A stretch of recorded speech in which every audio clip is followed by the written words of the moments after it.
The Game Boy Color was released in 1998, and I remember how cool I thought it was when it came out. A Game Boy in color sounded crazy to me, despite the Sega Game Gear producing in-color graphics since its launch in 1990. When I got the purple Game Boy Color and Super Mario Bros. Deluxe for Christmas one year, I was a very happy kid. Nintendo was still making games for the Game Boy Color well into 2002.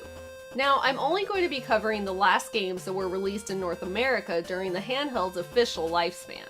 For instance, I'm totally aware that last year we were surprised with McDonald's coming out with a browser-based game called Grimace's Birthday that was made to specifically look like a Game Boy Color title. But since that wasn't released during the handheld's lifespan, I'm not counting it. So now that we got that out of the way, let's look into the last 5 games released for the Game Boy Color. The first game of the Shantae series was released in June of 2002 in North America, and it's considered to be WayForward's most notable series.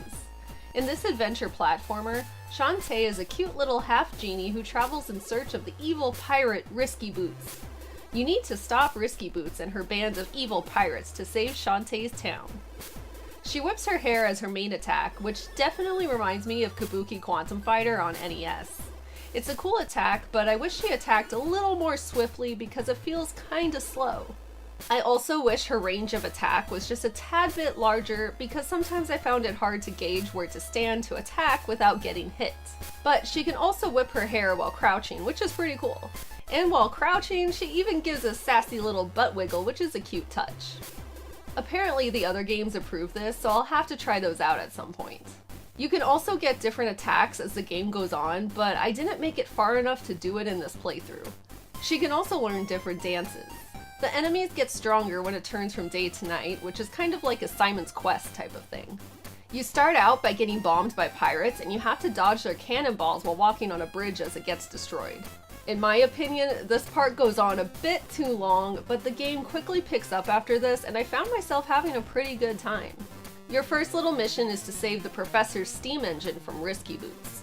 This leads into the first boss battle where you're dodging more cannonballs and pirates while trying to attack the thing under the cannon. I'm sorry, I don't know what to call it. Anyway, you then are at the bottom of the ship trying to dodge pirates throwing powder kegs while also hitting them. But even when you beat it, Risky Boots gets away with the steam engine. I didn't know this before going into it, but it is kind of a Metroidvania with no map, so that can make things a bit confusing. I found myself getting lost and retracing my steps a lot, which can become a bit draining from what I played. All of the sprites and backgrounds are really colorful and cute. You can tell it was a late release for the Game Boy Color because the graphics are beautiful. Every enemy is memorable and the levels have a fun design. I think the Shantae character has a really unique and fun look while having enough attitude to be likable, but not annoying in cutscenes. Even the main villain, Risky Boots, is likable. And how cute is that name? Resident Evil Gaiden was released in June 2002 in North America, but in late 2001 in Europe. The game features mostly a top-down view until you get attacked by an enemy, where it switches to a first-person view. The game consists of attacking enemies, collecting items, and exploring various areas of a cruise ship. So the game is non-canon, and it's kind of crazy it exists, but I'm actually pretty into it. During the zombie encounters, they implement a style of play that I've only really seen in golf games or like Double Dare on NES.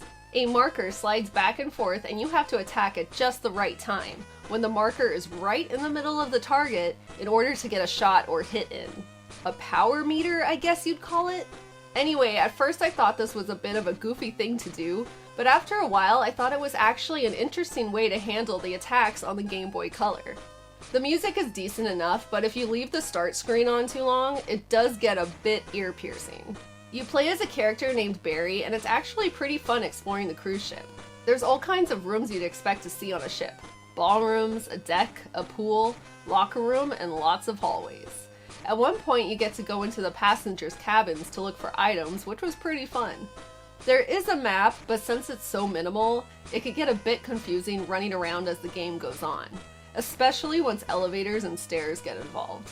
When it comes to enemies, at first I was worried that all the zombies would look the same, but you soon see that basically every area has its own special style of zombie, which keeps it fun. I like the zombies in the purple dresses or the ones holding crowbars on the deck. Most of the time, the zombies are pretty easy to spot, but every once in a while, one lurking in the shadows surprised me. Sometimes after defeating a zombie, they drop items like bullets or keys, but it doesn't happen as often as I'd like, since I did find myself running out of bullets fairly often. But I guess I'm just supposed to get good and save the bullets for the boss battles. The first boss caught me by surprise, and his exploding tentacle-like guts I found to be pretty funny. I mean, look at this guy. Like the zombie encounters, the boss fights use the same attack systems, but there are a few more animations. You gotta save your bullets for the boss or else you won't have a chance. Overall, I actually had a pretty enjoyable time playing this, and I'd like to get further in it despite it not being anything too fancy. It's very basic, but they somehow still managed to make it fun. This was a very nice surprise. Hamtaro Ham Hams Unite ended up being the final game released for the Game Boy Color that was published by Nintendo themselves in North America in October 2002, and not until 2003 in Europe. It's based on the Hamtaro anime, and you play as Hamtaro looking for members of your clubhouse. Now, I don't know anything about Hamtaro except that it was a cartoon and it was popular enough to have a number of games. The world of Hamtaro is very cute, as expected. They even have their own little hamster language called Hamchat that you need to learn in order to perform different actions. Every time you learn a new Hamchat word, you add it to your dictionary. For example, tat-kyu means to roll, so you can roll into objects. Hif means sniff, which you can use to find things and pick them up. You get the idea. There's also mini-games and clothes you can buy for Hamtaro to wear using sunflower seeds you find throughout the game. And apparently, if a friend of yours also had the game, you could trade items with each other by using the Game Boy Color's infrared port. I never utilized this feature on the Game Boy Color, so I totally forgot this was a thing. All in all, it's an extremely cute game and it's very laid back. All you have to do is wander around and talk to other Ham Hams. It's a nice little world that Hamtaro lives in, but it just isn't for me. Harry Potter and the Chamber of Secrets was released in North America in November 2002, and there are various versions of the game on different consoles. The Game Boy Color version is a role-playing game where you play as Harry himself, but there are times in the game where Hermione and Ron are also playable.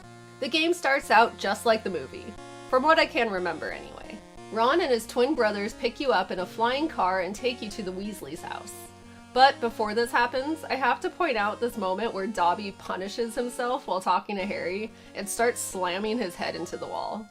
It's been years since I've read or watched anything Harry Potter related, so this totally caught me off guard.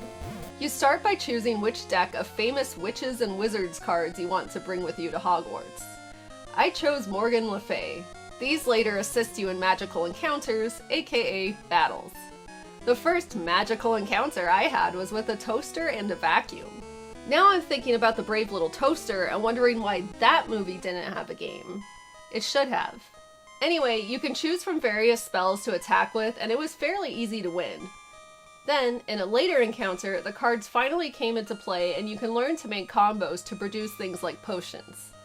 There's also mini-games you stumble upon, like this one here where Harry and Ron are frantically running around grabbing worms.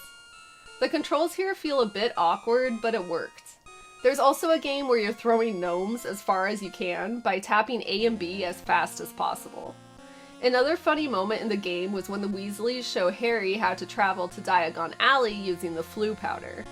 Out of context, it looks like they're all randomly jumping into lit fireplaces, which I found pretty amusing. From what I played, it's not as bad as I thought it would be, but I can't see myself ever coming back to it. Next up, we have Dragon Ball Z, Legendary Super Warriors, which was also released in November 2002. It's a turn-based fighting game which uses a card system, and this is completely out of my realm, to be totally honest. You use in-game cards to use various attacks, techniques, and items. The back of the box really hypes you up, saying you can reenact your favorite Dragon Ball Z battles using high-intensity fighting cards to protect the universe from complete domination. It also mentions that after talking to Piccolo first, you'll also go against Nappa, Vegeta, and Frieza. If I'm saying any of these names wrong, I'm sorry, I never really got into Dragon Ball Z. Don't be mad at me. Are you fast enough, brave enough, and strong enough to save the universe? Well, if it involves learning how to play a turn-based card game, then I'm probably out of luck. You start out talking to Piccolo, and he dumps a ton of information on you. Maybe it's because I'm not used to these types of games, but getting all of this info up front makes it seem hard to remember. I wish they taught you one thing at a time in a battle or something.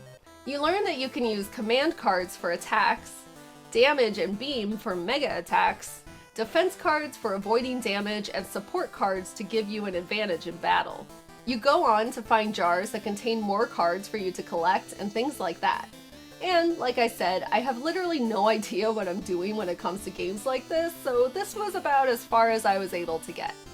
But apparently, once the game has been completed, you can then come back and use any characters or forms you want in the battles and unlock additional characters. So there's a lot of replay value here if you're into this kind of thing. So there you have it, the last 5 games released in North America for the Game Boy Color. What was your favorite Game Boy Color game? As always, thank you so much for watching, and I'll be back again soon. Bye!